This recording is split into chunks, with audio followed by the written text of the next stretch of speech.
condemned, purely condemned.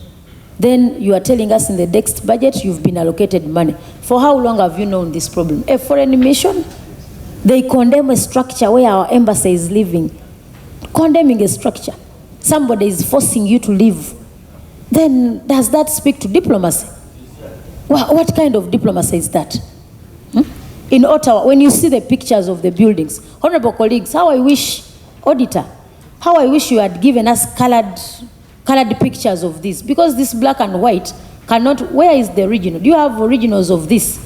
If you look, if a black and white can bring out something like this, what if it's a colored one?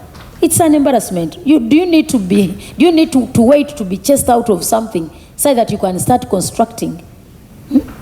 You know, we cannot behave. You know, the behaviors home at least should be different from how you behave out there. And this cuts across your embassies, most of them.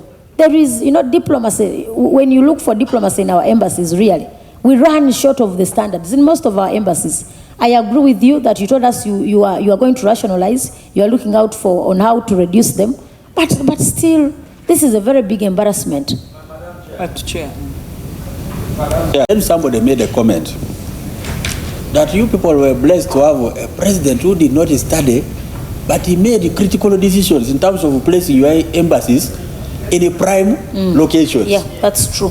Now, we are located in very prime plots, but we are supposed to be the face of Uganda now. To the contrary, what is in the prime locations in some of the areas is highly wanting.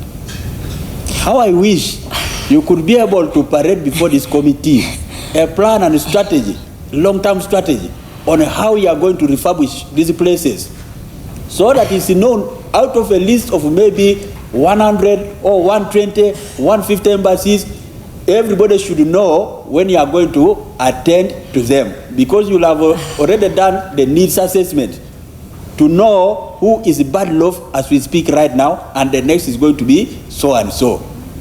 Because if we just go and cherry pick, I've also learned that some of the ambassadors, some of the representatives we have abroad, some of them are very powerful. They are connected to you and connected to finance, to the extent that even when they are not doing so badly, they are the ones who are supported and they leave others. Those things are happening. For us, even when we are here, we get calls.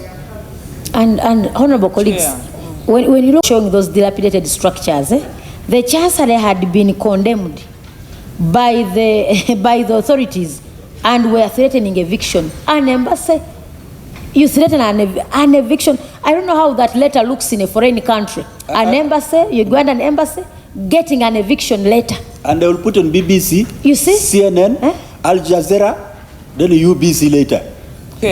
Chair. Dr. Nekesa. Yes, thank you. The priority tree that they have, in any case, if they give the priority tree to us, to the parliament, or the allocation, to the better allocations, are they considered? Who determines the priorities that you handle first? Is it you? Is it the money from us, or is it some other agents doing it for you, so that it affects the way you do manage the capital development and the renovations? Thank you. Madam Chair, we do prioritize, and we have prioritized missions that are in dire need of renovations and repairs. And Madam Chair, as I said, we have had a standard 50 billion per year.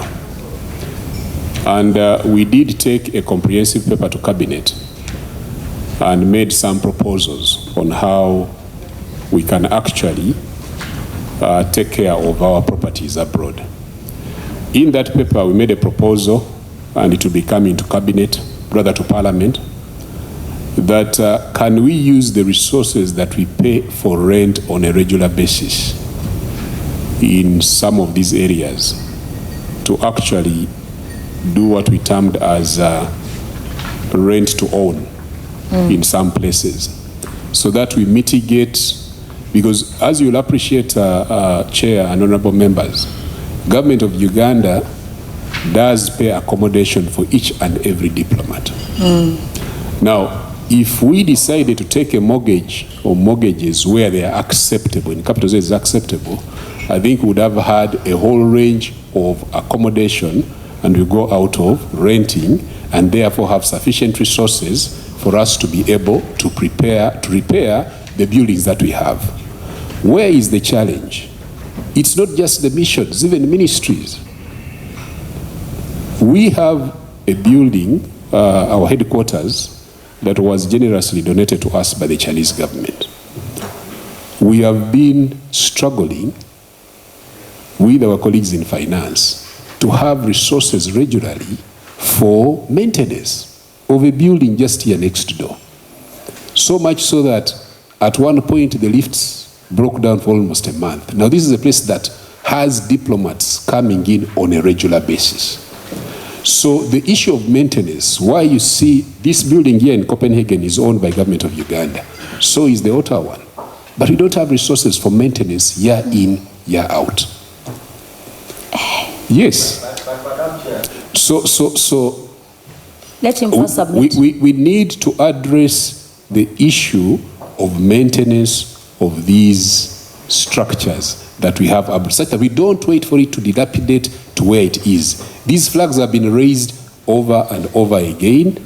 We come to our sectoral committee, regarded as an unfunded priority, and therefore the resources are not found, and that's why we are where we are. Honorable Sarah. Chair, I just wanted to find out from the PS whether, because we visited these embassies before, I've interacted with ambassadors, some of them say they actually collect a lot of money, but this money is never remitted back. Do you think that we can? Our mission in New York has tenants, but the tragedy is all the resources that they pay must come to the consolidated fund, meaning that if the lift failed or you have a sewage blockage in any way, you must now seek a supplementary because, as I said earlier, we don't have resources for maintenance. So I think the idea that some resources are retained would be a very good idea.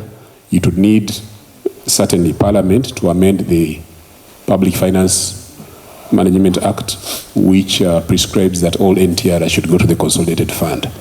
And the tenants cannot reconcile the fact that they paid rent and the service cannot be provided in good time. And the same applies to Trafalgar Square in London.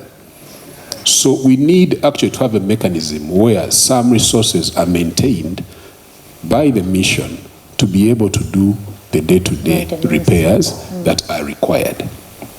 If I may ask now, Chair, do you have a budget for maintenance for the next budget? Do you have money for maintenance? We don't have any resources for maintenance, unfortunately. But it's actually sad that actually these embassies would even be generating much more. For example, in France, I don't know what the state is now, but they had very prime property, abandoned, not utilized because it is dilapidated. Yes, dilapidated. So I think we should move in that direction and see how to help these missions abroad. Let them retain the money. Maybe they will be motivated to even think outside the box and generate more income. Chair, the idea of agencies retaining money, I was part of when was Shadow Minister a maintenance budget appropriated to you. And when they give you a budget called circular, you know, we listen to these stories from agencies every day. They give you a budget called circular and give you a ceiling. And you pick your priorities. And you allocate money to programs and activities by you, the agency. Now, you don't allocate money for periodical maintenance. And then you say, I need a supplementary. So my humble view is that the idea of allowing agencies to retain money will not solve this problem. The question is, can you budget and input every year for money within your budget for maintenance and a little bit of contingency